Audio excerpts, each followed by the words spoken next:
ஆன்லைன்ல ஜோதிடம் பார்க்க வெறும் 350 ரூபாய் மட்டுமே. குறைந்த விலை அப்பாயின்மெண்ட் மூலம் வீட்ல இருந்தே நீங்க பார்க்கலாம். உங்களுடைய பிறந்த தேதி, நேரம், ஊர் மட்டும் வாட்ஸ்அப்ல சொன்னா போதும். நாங்களே உங்களுக்கு ஃபோன் செய்து பலன்கள் சொல்லுவோம். உங்களுக்கு ஏதாவது கேள்வி இருந்தாலும் பின்னாடி கேட்கலாம். ஸோ வாட்ஸ்அப் நம்பர் பார்த்தீங்கன்னா 88 70 10 75 27. ஆன்மீக சொந்தங்கள் அனைவருக்கும் அன்பான மாலை வணக்கம். இன்றைக்கு நம்ம என்ன பார்க்க போகிறோம் அப்படின்னு பார்த்தீங்கன்னா, ஜூலை மாதம் 10ஆம் தேதி அற்புதமான பௌர்ணமி. பொதுவாக இந்த பௌர்ணமி அப்படிங்கிறது ரொம்ப ரொம்ப நல்ல நாள் அப்படின்னு சொல்லுவாங்க. பௌர்ணமியில் செல்வ வளம் உயரத்துக்கு ஒரு சில வழிபாட்டு முறைகள்லாம் இருக்குது. ஏன்னா இந்த நாளில் பார்த்திங்கன்னா பிரபஞ்சத்தினுடைய சக்தியும் தெய்வீக சக்தியும் அதிக அளவில் இருக்கும் அப்படின்னு சொல்லுவாங்க. இந்த பிரபஞ்சம் முழுவதுமே நிறைந்து இருக்கும் அப்படின்னா அது இந்த பௌர்ணமி நாளில் மட்டும்தாங்க. அதனால தான் பௌர்ணமி வழிபாடை சிறப்புக்குரிய வழிபாடு அப்படின்னு சொல்கிறோம். அதிலும் சித்திரை, தை, கார்த்திகை உள்ளிட்ட குறிப்பிட்ட ஒரு சில மாதங்களில் வரக்கூடிய பௌர்ணமியை கூடுதல் சிறப்புடையது அப்படின்னு சொல்லுவாங்க. இந்த நாட்களில் நம்முடைய வேண்டுதல்கள் எதை நம்ம வச்சாலும் அது அப்படியே நிறைவேறும் அப்படிங்கிறது நம்பிக்கை. அதனால தான் பௌர்ணமி வழிபாடு ரொம்ப ரொம்ப சிறப்பானது அப்படின்னு சொல்கிறோம். ஆன்மீக ரீதியாக பார்த்திங்கன்னா கிரகங்களுடைய சஞ்சாரத்தினுடைய அடிப்படையில் தான் ஒவ்வொரு மாத பௌர்ணமிக்குமே சிறப்புகளானது இருக்குது.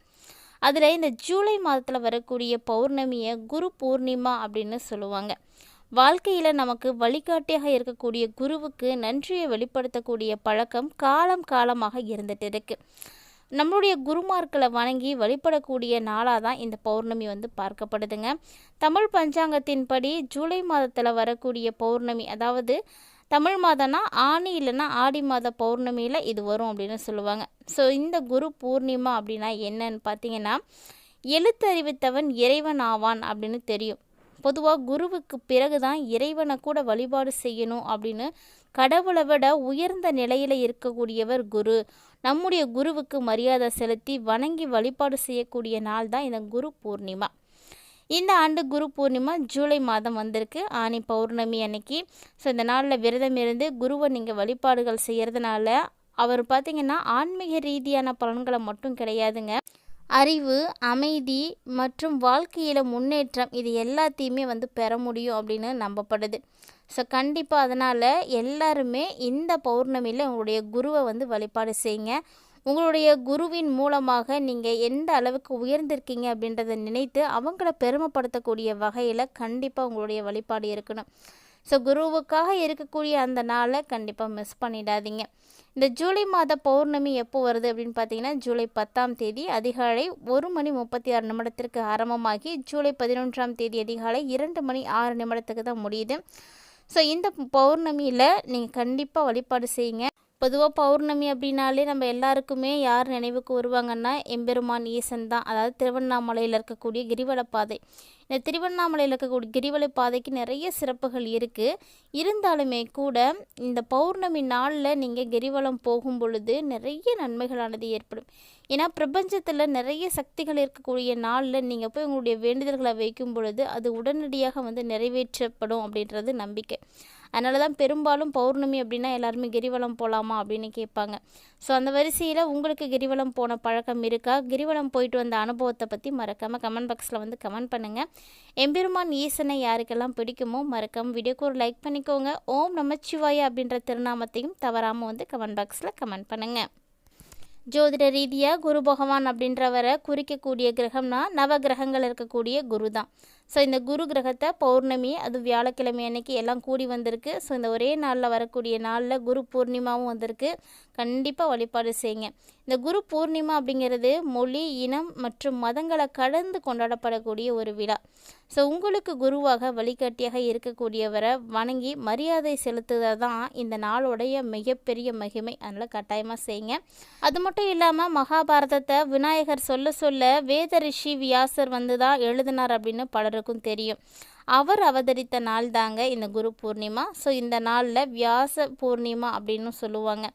ஸோ ஒரு பண்டிகை அப்படிங்கிறதோட மட்டும் இல்லாமல் ஆன்மீக நம்பிக்கை மற்றும் குரு மீதான பக்தியினுடைய அடையாளமாக தான் இந்த நாள் பார்க்கப்படுது. ஸோ அப்படிப்பட்ட சிறப்புமிக்க நாளில் நிறைய மாற்றங்கள் இருக்குது. அதனால் விரதம் இருந்து வழிபாடு செய்கிறது, தியானம் செய்கிறது, இறையொருள் மற்றும் குருவருள் ரெண்டையுமே உங்களுக்கு பெற்றுக் கொடுக்கும். கண்டிப்பாக செய்து பாருங்கள்.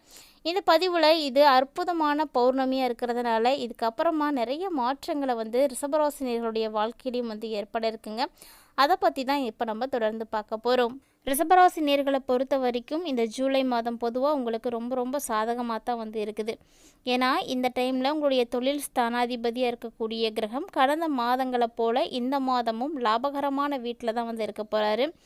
ஸோ வேலை விஷயத்துலலாம் உங்களுக்கு நல்ல ஒரு மாற்றம் இருக்கும். வேலைக்கு அதிபதியாக இருக்கக்கூடியவர் இந்த காலகட்டங்களில் சிறப்பாக இருக்கிறதுனால அதிக அளவில் சாதகமான பலன்கள் உங்களுக்கு உறுதியாக இருக்கும். ஆனால் 10வது வீட்டில் பார்த்தீங்கன்னா உங்களுக்கு ராகுவும் கேதுவும் வந்து இருக்கிறாங்க. அதோடு பார்த்திங்கன்னா செவ்வாயினுடைய தாக்கமும் கூடவே இருக்குது. ஸோ இந்த 3 கிரகங்களுமே உங்களுக்கு ஒரு சில இடையூறுகளை வந்து அப்பப்போ ஏற்படுத்திட்டு தான் இருக்கும். இருந்தாலுமே முக்கியமான வணிக முடிவுகளை எதையுமே இந்த டைமில் எடுக்காதீங்க. ஓரளவுக்கு அதெல்லாம் ஒத்தி வச்சுக்கோங்க. ஒரு சில காரணங்களால் அந்த முடிவுகளை ஒரு சில நேரங்களில் ஒத்தி வைக்க முடியாமல் கூட போகும். அப்படிப்பட்ட நேரங்களில் கொஞ்சம் கவனமான முடிவுகள் வந்து எடுக்கிறது ரொம்பவே நல்லது. தொழிலதிபர்களோடு ஒப்பிட்டு பார்க்கையில் வேலையில் இருக்கக்கூடியவங்களுக்கு இந்த மாதம் சிறப்பாக இருக்குங்க.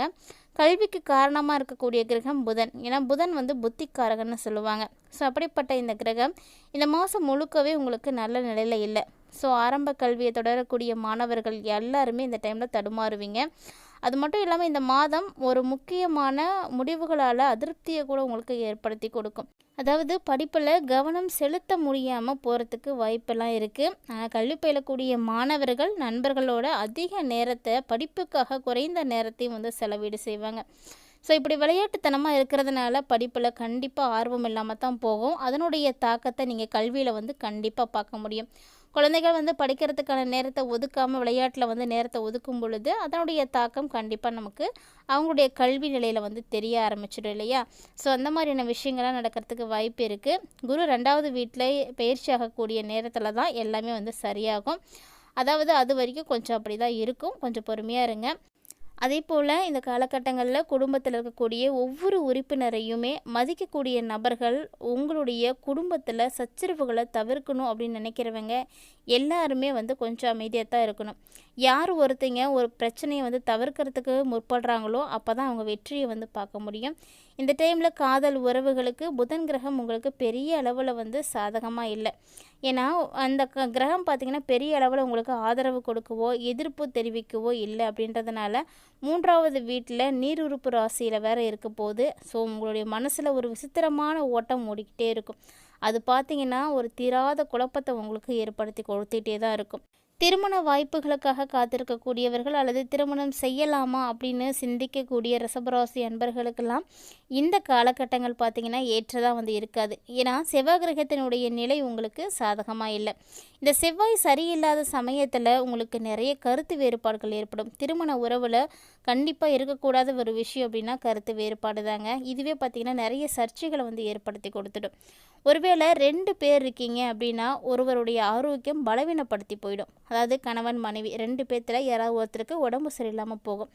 ஸோ இந்த டைமில் இது எல்லாத்தையும் நீங்கள் சமாளிக்க வேண்டி இருக்கும். மேலே இந்த மாதம் உங்களுடைய லாப வீட்டின் அதிபதியான குரு சாதகமான நிலையில் வந்து இருக்கிறாரு.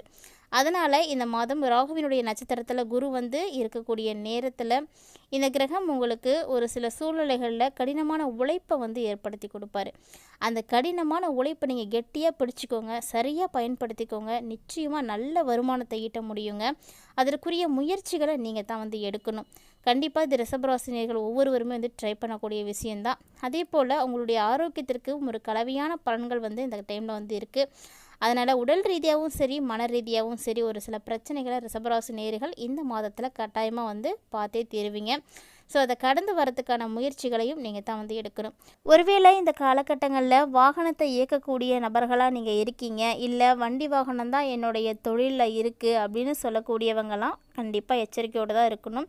வாகனம் ஓட்டும் பொழுது நீங்கள் ரொம்ப கவனமாக இருக்கணும். அதற்குரிய ஆவணங்களை எல்லாம் சரியாக வச்சுக்கோங்க. மேலும் இந்த நாட்களில் நீங்கள் உங்களுடைய மனசை நீங்கள் ஒருமுகப்படுத்திக்கோங்க. அப்போ தான் வந்து ரொம்ப தெளிவான ஒரு விஷயத்தில் முடிவெடுப்பீங்க. வாகனத்தை இயக்கும் பொழுது அதீத எச்சரிக்கையோடு நீங்கள் வந்து இருக்கிறது ரொம்பவே நல்லது. இந்த பதிவில் ரிஷபராசி அன்பர்கள் ஜூலை மாதத்தில் ஏற்படக்கூடிய பௌர்ணமிக்கு அப்புறமா என்னென்ன மாற்றங்களை சந்திக்க போகிறீங்க, என்னென்ன விஷயத்தில் கவனமாக இருக்கணும், எதை செய்யணும் செய்யக்கூடாது, எந்த கிரகம் உங்களுக்கு நன்மைகளை செய்ய இருக்குது, எதெல்லாம் உங்களுக்கு தீமைகளை கொடுக்க இருக்குது அப்படின்றத பற்றின ஒரு தெளிவான விளக்கத்தை நீங்கள் பார்த்துருப்பீங்கன்னு நினைக்கிறேன். கட்டாயமாக இந்த பதிவு உங்களுக்கு பிடிச்சிருக்குன்னு நினைக்கிறேன். வீடியோ பிடிச்சிருந்தால் லைக் பண்ணுங்கள், ஷேர் பண்ணுங்கள், மறக்காமல் கமெண்ட் பண்ணுங்கள். இது மட்டும் இல்லாமல் இது போல் பல இன்ட்ரெஸ்டிங்கான தகவல்களை எல்லாம் நீங்கள் தொடர்ந்து பார்த்து தெரிஞ்சுக்கணும் அப்படின்னு ஃபீல் பண்ணிங்கன்னா மறக்காமல் நம்ம சேனலை சப்ஸ்கிரைப் பண்ணிவிட்டு ஃபாலோ பண்ணிக்கோங்க. கூடவே ஆன்மீக ரீதியாக நம்மளுடைய சேனலில் கொடுக்கப்படக்கூடிய எளிமையான பரிகாரங்களையும் தொடர்ந்து செய்து பயன்பெறுங்க. ரிஷபராசினியர்களை பொறுத்த வரைக்கும் எல்லாம் உங்களுக்கு சிறப்பாக இருக்க குலதெய்வத்தினுடைய அருளாசி கிடைக்க குலதெய்வத்தை வழிபாடு செய்து நல்ல பயன்களை எல்லாம் பெற்றுக்கோங்க.